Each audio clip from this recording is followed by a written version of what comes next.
အကုန်ရှိတယ် ဟိုးရှိတော့ငါတိတ်ကိုตาရလှပတဲ့မော်တော်အုပ်ကြီးတစ်ခုရှိတယ်အဲ့ဒီတောအုပ်ကြီးထဲမှာအယောင်သွေးစုံလင်တဲ့ငှက်ကလေးတွေလိပ်ပြာလေးတွေနဲ့ချစ်စရာတရိတ်ဆန်လေးတွေအများကြီးနေထိုင်ကြတယ်အဲ့ဒီအထဲမှာအသားအရည်ညိုညိုတောက်တောက်ပါးချိုင်လေးတွေနဲ့အမြဲတမ်းပြုံးရွှင်နေတတ်တဲ့ဝက်ဝံပေါက်လေးတစ်ကောင်ရှိတယ်သူ့နာမည်ကတော့ဘူဘူတဲ့ဘူဘူဟာအယမ်းကိုသဘောကောင်းပြီးရိုးသားတဲ့ဝက်ဝံကလေးလေးတစ်ယောက်ပေါ့တနေ့တော့ဘူဘူဟာဘိုက်အယမ်းဆာလာတယ်ဘိုက်ဆာလိုက်တာချိုမြင်နဲ့ပြားရည်လေးများစားရရင်တိတ်ကောင်းမှာပဲလို့တွေးရင်တောအုပ်ထဲမှာပြားရည်လိုက်ရှာဖို့ဆုံးဖြတ်လိုက်တယ်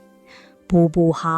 တောအုပ်ရဲ့အတွင်းပိုင်းကိုတဖြည်းဖြည်းဝင်သွားရင်တစ်ပင်ကြီးတွေပန်းကင်းကြီးတွေကိုဖြန်းကျော်သွားခဲ့တယ်ရုတ်တရက်ဘူဘူရဲ့မျက်လုံးတွေပြူးကျဲသွားတယ်တစ်ပင်အိုးကြီးတစ်ပင်ရဲ့အောက်မှာတောက်ပနေတဲ့အရာတစ်ခုကိုသူမြင်လိုက်ရတယ်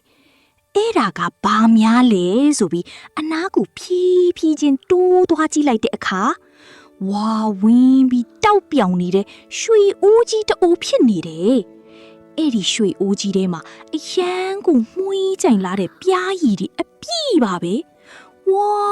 ပြားရည်တွေပါလားအရန်ကိုအရသာရှိမဲ့ပုံပဲလို့ဘူဘူတယောက်ဝမ်းတာအားရအော်လိုက်တယ်ဘူဘူဟာပြားရည်ကိုစားဖို့လက်ကိုလှမ်းလိုက်တယ်ဒါပေမဲ့ရုတ်တရက်သူ့စိတ်ထဲမှာအတွေးတစ်ခုဝင်လာတယ်နေပါဦးဒီရွှေအိုးကြီးကငါဟာမှမဟုတ်တာဘသူများဒီနားမှာမိကြံခဲ့လာလဲမသိဘူးသူတစ်ပါးပစ္စည်းကိုခွင့်မတောင်းမဲ့ယူစားတာကမကောင်းတဲ့အလုပ်ပဲ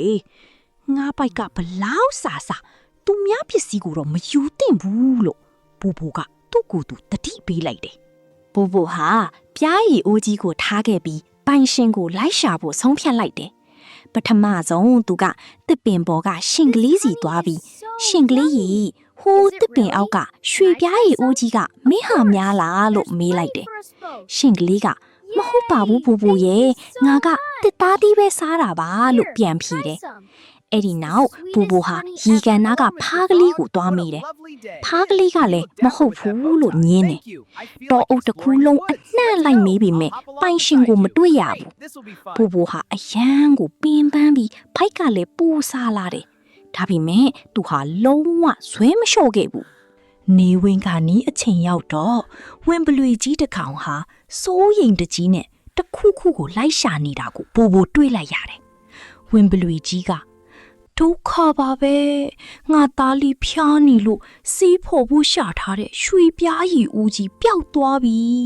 ဘယ်နာကျသွားလဲမသိဘူးလို့ငိုယိုပြီးပြောနေတယ်အဲ့ဒီအခါဘူဘူကပြုံးပြီးဦးလေးဝင်ပလွေဝမ်းမနေပါနဲ့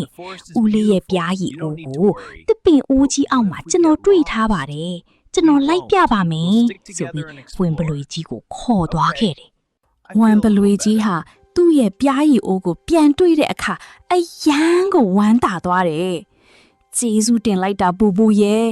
မင်းသာဒီပြားရည်အိုးကိုယူစားပစ်လိုက်ရင်ငါသားလေးတော့ဒုက္ခရောက်တော့မှာပဲ။မင်းဟာတကယ်ကိုရိုးသားတဲ့ခလီကောင်းတစ်ယောက်ပါပဲလို့ပြောပြီးဘူဘူကိုဖတ်လိုက်တယ်။ပြီးတော့ကျေးဇူးဆက်တဲ့အနေနဲ့ပြားရည်အိုးတွေကပြားရည်တဝက်တိတိကိုဘူဘူကိုခွဲဝေပေးလိုက်တယ်။ဘူဘူဟာသူတစ်ပါးပစ္စည်းကိုမယူပဲရိုးသားစွာနေထိုင်ခဲ့တဲ့အတွက်ပြားရည်ချူချိုလေးတွေကိုစိတ်ချမ်းသာစွာနဲ့စားသုံးခွင့်ရသွားပါတော့တယ်။ကဲတငယ်ချင်းတို့ရေ